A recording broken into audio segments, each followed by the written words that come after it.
Okay, this is what we call our hand cleaning method. It's called catchment cleaning.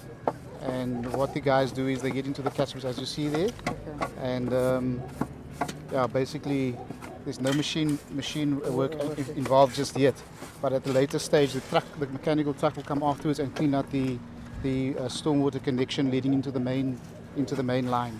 Okay, so before the trucks can come to clean the connection, obviously they have to take the dirt out as well. That's correct, Okay. yes. And what I've also noticed is that you've got a different coloured bagging.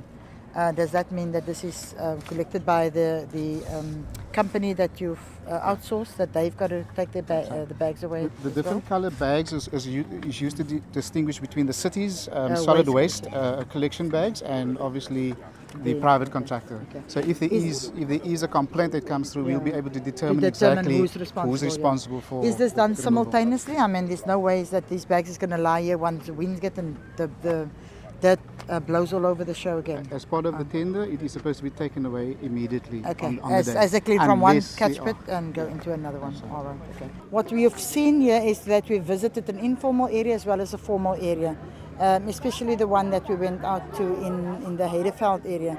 So the population or the sector that it really serves is, when you look at the Lisbech River, if that overflows, then you have a traffic congestion.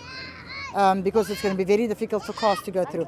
When these drains overflow here, and you've seen with the illegal dumping, it's going to cause a health hazard first of all. The drains is going to be blocked, the water is not going to run freely. People is going to, it poses a danger for them. And what we're also trying to do is, of course, to look at where illegal dumping takes place most of all. And unfortunately, where we've seen illegal dumping is in the sector of the informal areas. We try to clean the gullies, the catch pits that you've seen. We try to clean the canals. We clean the rivers, that is thousands of them. And so when the rain flood comes, because when in the rainy season you can't really do all of these work. So that is the preparedness, the winter readiness preparedness program that we do. If we don't do that, it's going to be worse than what you've seen. This is still nothing what you've seen. In your informal areas, you have rivers that is just flooded with dirt all the time.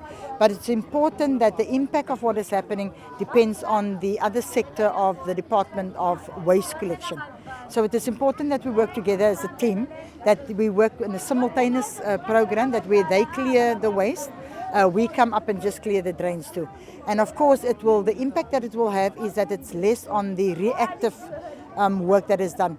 Reactively is when people lay complaints and we then have to react to those complaints. So obviously by doing our proactive work, we minimize the reactive work that we have to do.